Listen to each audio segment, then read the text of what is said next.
তো গাইজ এজন বা এজনে ইমান ধুনীয়া লগা শব্দমা জুবিন দাৰ বিষয়ে কৈছে আৰু জুবিন ক্ষেত্ৰৰ ওচৰত কি হ'ব লাগে সেই ভিডিঅ'টো যদি ফুলি ৱাচ কৰে তেনেহ'লে গম পাব আপোনালোকে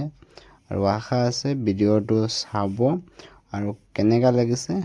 কমেন্ট সেকশনত জনাই যাব আৰু বাজনে কিমান ধুনীয়া লগা ভিডিঅ'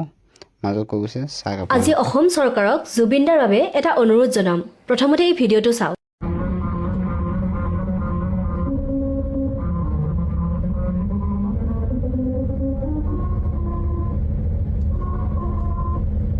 এইটো হৈছে ভাৰতৰ প্ৰথমটো মিউজিকেল ৰোড যাৰ ওপৰেৰে গাড়ী পাৰ হৈ গলে এআৰ ৰেহমানৰ জয় হো গানটো বাজি উঠে যাক নতুনকে মুম্বাইত বনোৱা হৈছে এতিয়া কথাটো হ'ল আমি আমাৰ মৰমৰ জুবিনদাৰ কাৰণে তেওঁৰ সমাধি ক্ষেত্ৰৰ ওচৰত এনেকুৱা কিবা এটা বনাব নোৱাৰো নেকি এইটো টেকনলজি জাপান আৰু হাংগেৰীত বহুত ফেমাস আৰু এনেকুৱা ৰোড পৃথিৱীৰ বহুত জায়গাত বনোৱা হৈছে ইয়াৰ কাৰণে ৰাস্তাত এটা ক্যালকুলেটেড ডিসটেন্সত স্পেশালি ডিজাইন কিছুমান গ্ৰুপস বা বাম্পস বনোৱা থাকে যাৰ ওপৰেৰে গাড়ী পাৰ হৈ গলে চকাত এটা ভাইব্ৰেচন ক্ৰিয়েট হয় আৰু সেই টায়াৰৰ ভাইব্ৰেচনটো মিউজিক বা মেলোডিলৈ ৰূপান্তৰিত হয় আৰু কোনটো গান বা মেলোডি প্লে হ'ব হেতু বনোৱাৰ সময়তে ডিসাইড কৰিব পাৰি গতিকে অসম চৰকাৰৰ ওচৰত এটা বিনম্ৰ অনুৰোধ যাতে জুবিনদাৰ সমাধি ক্ষেত্ৰৰ ওচৰত এনেকুৱা মিউজিকেল ৰোড এটা বনায় আপোনালোকেও যদি এনেকুৱা মিউজিকেল ৰোড জুবিনদাৰ সমাধি ক্ষেত্ৰৰ ওচৰত হোৱাটো বিচাৰে তেতিয়াহলে ভিডিঅ'টো শ্বেয়াৰ কৰি দিব ধন্যবাদ